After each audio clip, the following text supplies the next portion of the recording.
The game ends in Madrid and we've lost. We've lost 1-0, and honestly I have very mixed emotions after this game. On the one hand, I'm actually quite proud with the way we played. I actually thought we played perfectly in the sense that we couldn't do anything more. We did exactly what we needed to do going to the Bernabeu against that Madrid team. But on the other hand, I'm frustrated and I'm annoyed we didn't get a result. We didn't get a point. We could have easily taken a point off Madrid in this game. Whether that was deserved or not, doesn't matter, but we could have. With the way how the game went, with the run of play, we had chances and we just squandered them at the end of the day. Of course, we're going to analyse the whole game, look at Madrid, look at Juventus. Honestly, I wasn't too impressed by Madrid today, but we'll touch upon that. Let me know in the comment section, as always, boys, your thoughts on the game. Subscribe to the channel if you haven't already. So much love has been shown to me over the last few weeks on YouTube. I'm so appreciative. We're so close to 10k, boys, so make sure you sub if you haven't already. Like the video, share it with some friends, and without further ado, let's get into this. Now, if we're going straight off the bat, the momentum was pretty much all Madrid.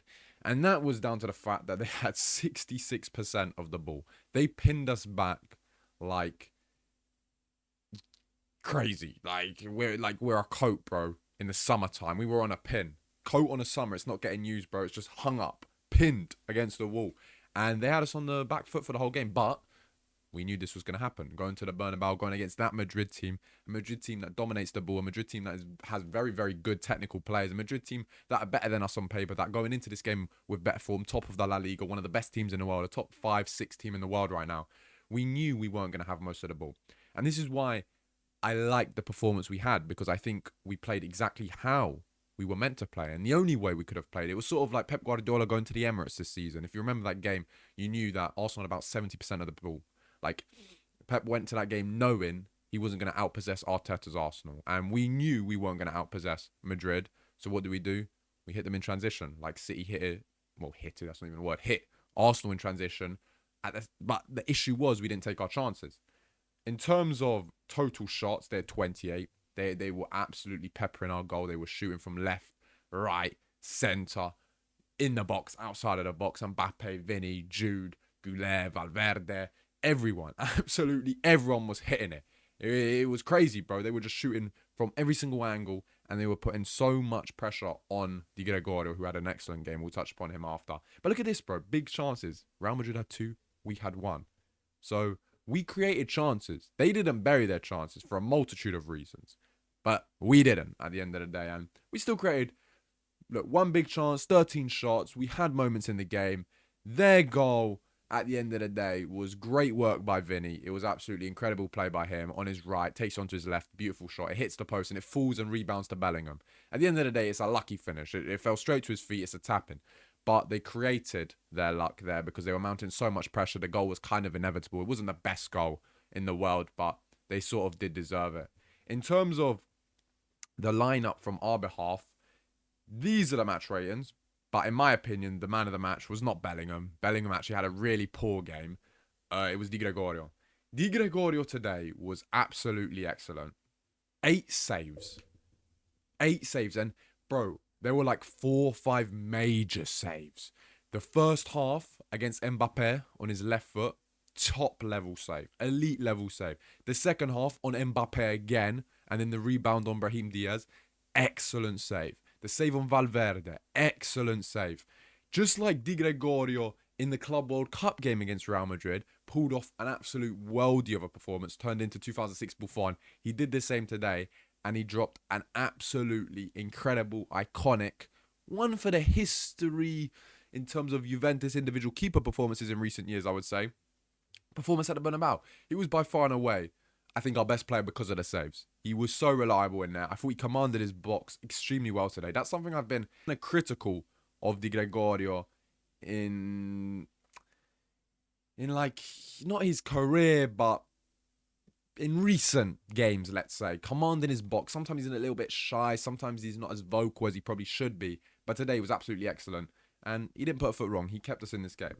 In terms of the defence, I was actually really impressed. I thought Kelly, Rugani and Gatti held their own really well against an attack like Mbappe, Vinicius, Goulet, Bellingham, Diaz. They were actually really, really solid. I didn't think they ever put a foot wrong, really. In terms of the Bellingham goal, maybe they could have reacted a little bit quicker.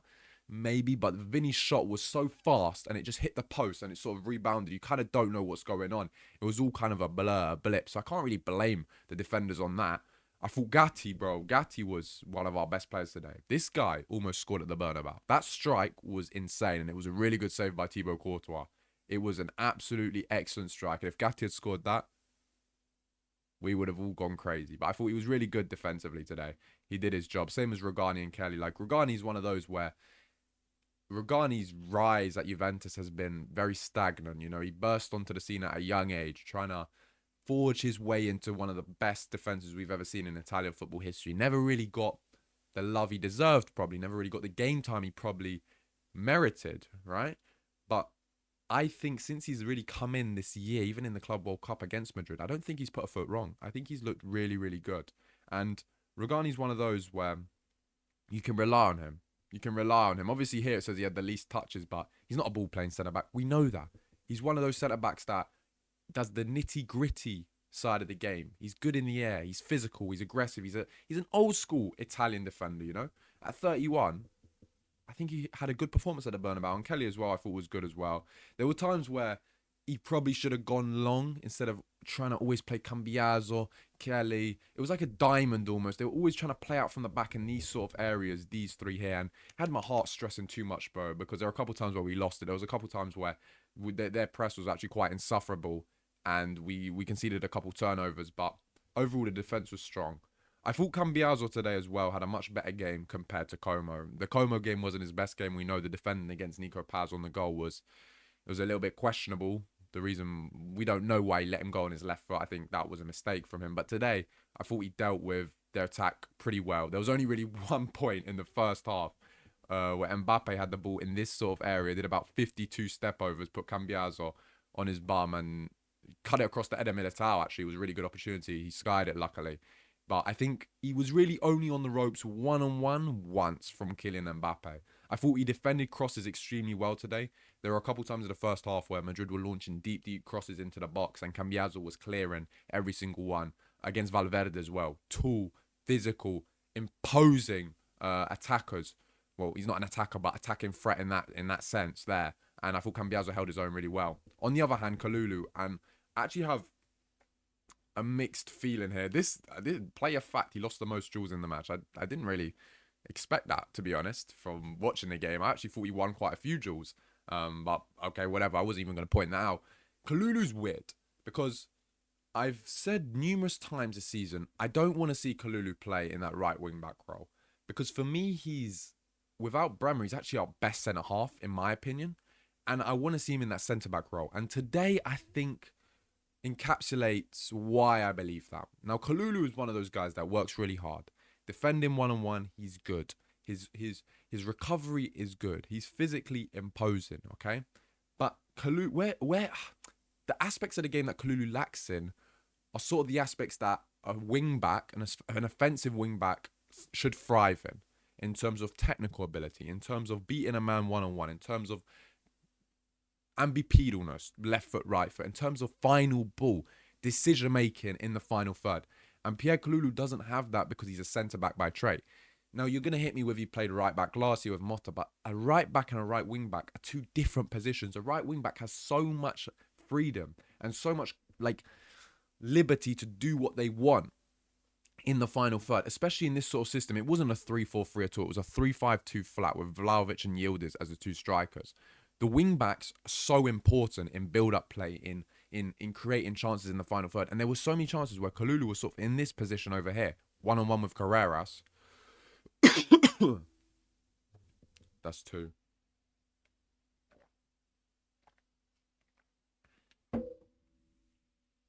When he could have put a final ball in, and either he's not beating Carreras one-on-one, the cross is pretty lackluster, and Militao deals with it comfortably, or the best chance of the game was actually the start, the very first chance, where he had so much time and space, and he tried to play a cross goal to Vlahovic when the cutback was on to Yildiz here in a better position. That's just decision-making. And he just, for me, he can't play that role. If that was a João Mario, I think it could have ended up in a goal easily. But despite that, I don't think he was bad. I just think where he lacks in terms of the offensive side of the game is where a wing-back should thrive, which is a bit of a shame.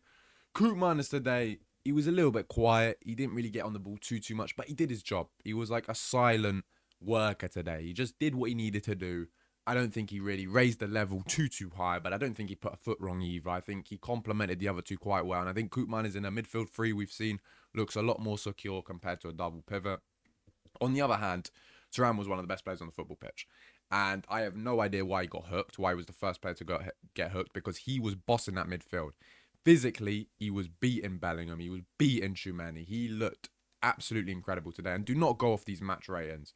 Thuram had a quality game. He, in the first half, for me, he was the best midfielder on the football pitch. And I understand there was that tackle which hurt his ankle. Maybe that was the reason why Tudor wanted to hook him. He didn't want to risk him. It could be. If it was a tactical decision, I think it was a wrong decision. If it was more from a physical point of view, I get it. But I thought Thuram today was really, really good. McKennie as well. I actually thought McKennie played quite well. Going into the game, I was like, McKennie starting? Not a fan of, but I thought he had a really good first half. He was involved in a lot of build-up play and a lot of final third creativity. In the second half, he dropped off a little bit, but still physically he was there. He was winning his duels. He was winning his 50-50s. And I think we matched Madrid today in terms of the physical side of the game. The technical side of the game, I think we lacked a little bit. But I think going into the game, Tudor sacrificed the technicality for the physicality. And it didn't work because we lost, but I thought overall we actually played pretty decently. In terms of Kenan, I think in a 3-5-2, we don't really see the best from Kenan Yildiz because he's sort of playing off the striker. He wants to free roam. He wants to drift out wide. He wants to stay in the middle. He wants to move to the right. He wants to have that electron kind of freedom where he can just go all over the place. But he's kind of fixed to help Vlahovic because there were times where we were playing the long ball and Yildiz had to play off Vlahovic. He had to help Vlahovic out in that regard. And I thought he had a couple moments where he had time and space in the final third, but in general, I thought Madrid did a good job of kind of silencing today. He didn't have too many touches, especially in dangerous opportunities. I think this was his best chance here on the near post. It was pretty easy for Courtois. It wasn't that powerful. But yeah, Yildiz today, I just think in that system, in the 3-5-2, it's not really the best. I think what we could have done starting the game was actually Yildiz in a 10 with Vlahovic and David, as a two-man attack with taking out a McKennie or a Koopmeiners and having a double pivot instead. I think that could have benefited Yildiz a little bit more. In terms of Vlahovic, though, this is genuinely one of the best performances I think I've seen of Vlahovic in a Juventus shirt. I thought Vlahovic today was excellent. This 6.0 is harsh. If you watched the game, you would know that Dusan today won so many 50-50 duels with Militao. His hold-up play was really, really good. His ability to create chances for himself today was really good. The only negative was that one-on-one chance he missed. It was a lackluster shot, but you have to remember that whole sequence came from Vlahovic's intelligence and interception of the pass, or the misplaced pass. I think it was a deflection, actually. Vlahovic isn't the quickest. He's not. So the fact that he even did about 40 yards to goal is super impressive. He gets the shot off. He takes it on his strong foot. He's intelligent in the way he shifted it to his left foot, creating an angle. It was just a bit of a weak finish. But overall, Vlahovic today, for me, played really, really well. Played really well. And I think if you're going off strikers we've seen so far this season, out of Openda, David, Vlahovic, for me, there's a clear winner on who's been the best.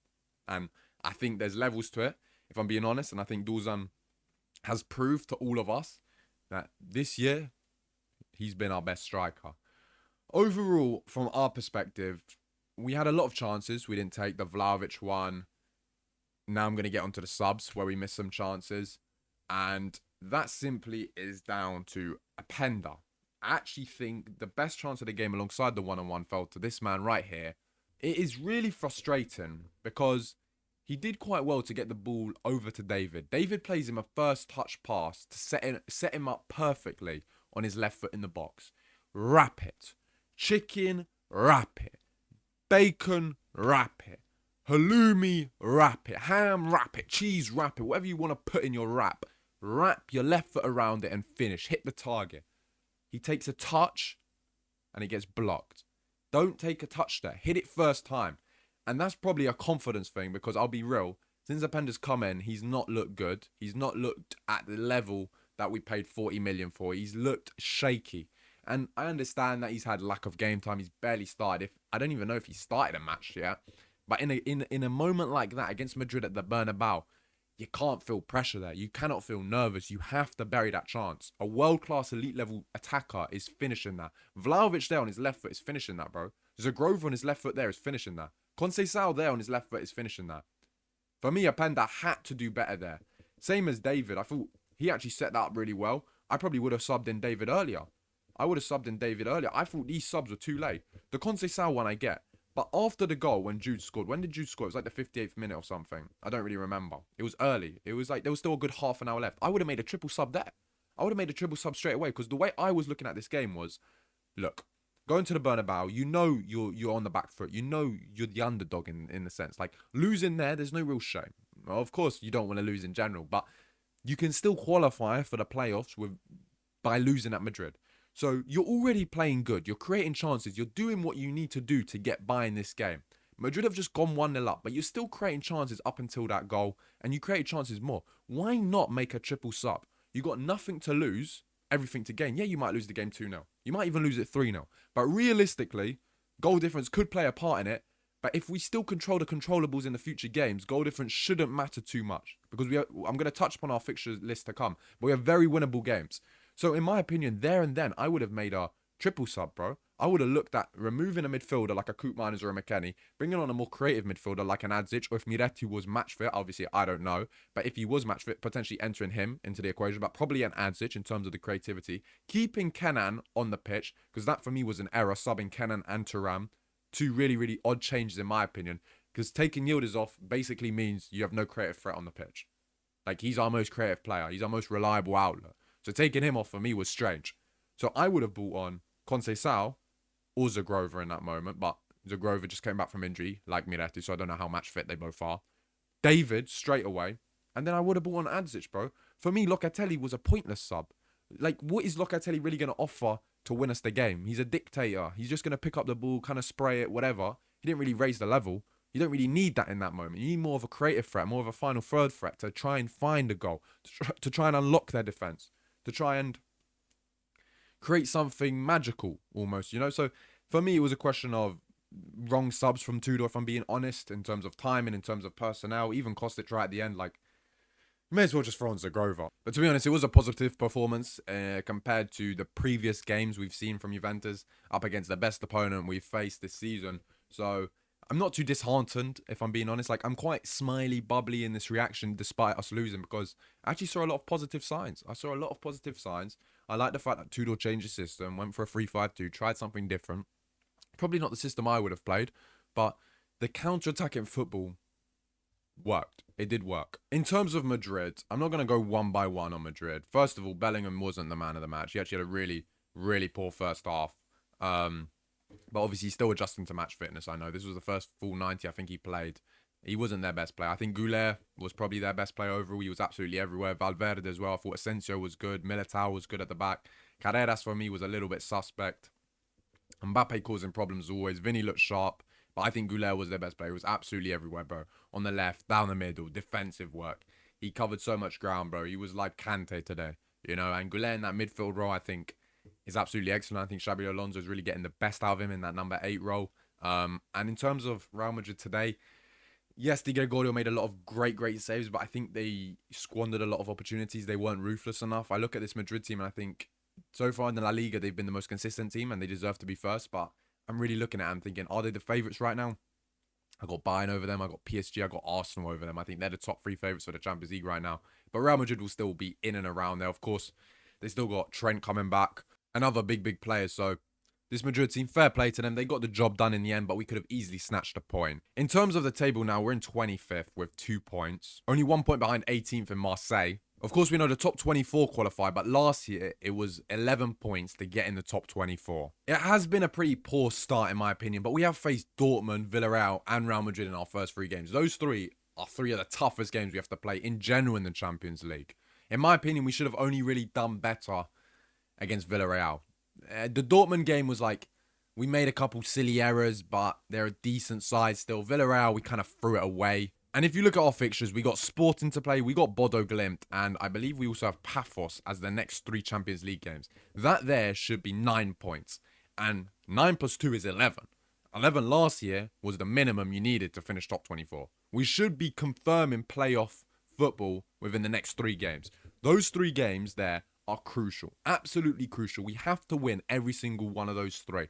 And they're winnable games, for sure. And another thing I want to touch upon, because I just said the Villarreal game where we threw it away. We are suspect defending set pieces. Why do we keep marking zonally? I don't get it, bro. Mark man to man, because there were so many chances in the first half. Like Tchouameni had a free header in the box straight away. Mark man to man. I don't like when teams mark zonally because you don't know who's marking who. You know what? There's no one to blame after. It's like, oh, I had this yard of grass. You had that yard. Who's to blame? Me? Nah. I mark you. You mark him. He marks him. Easy.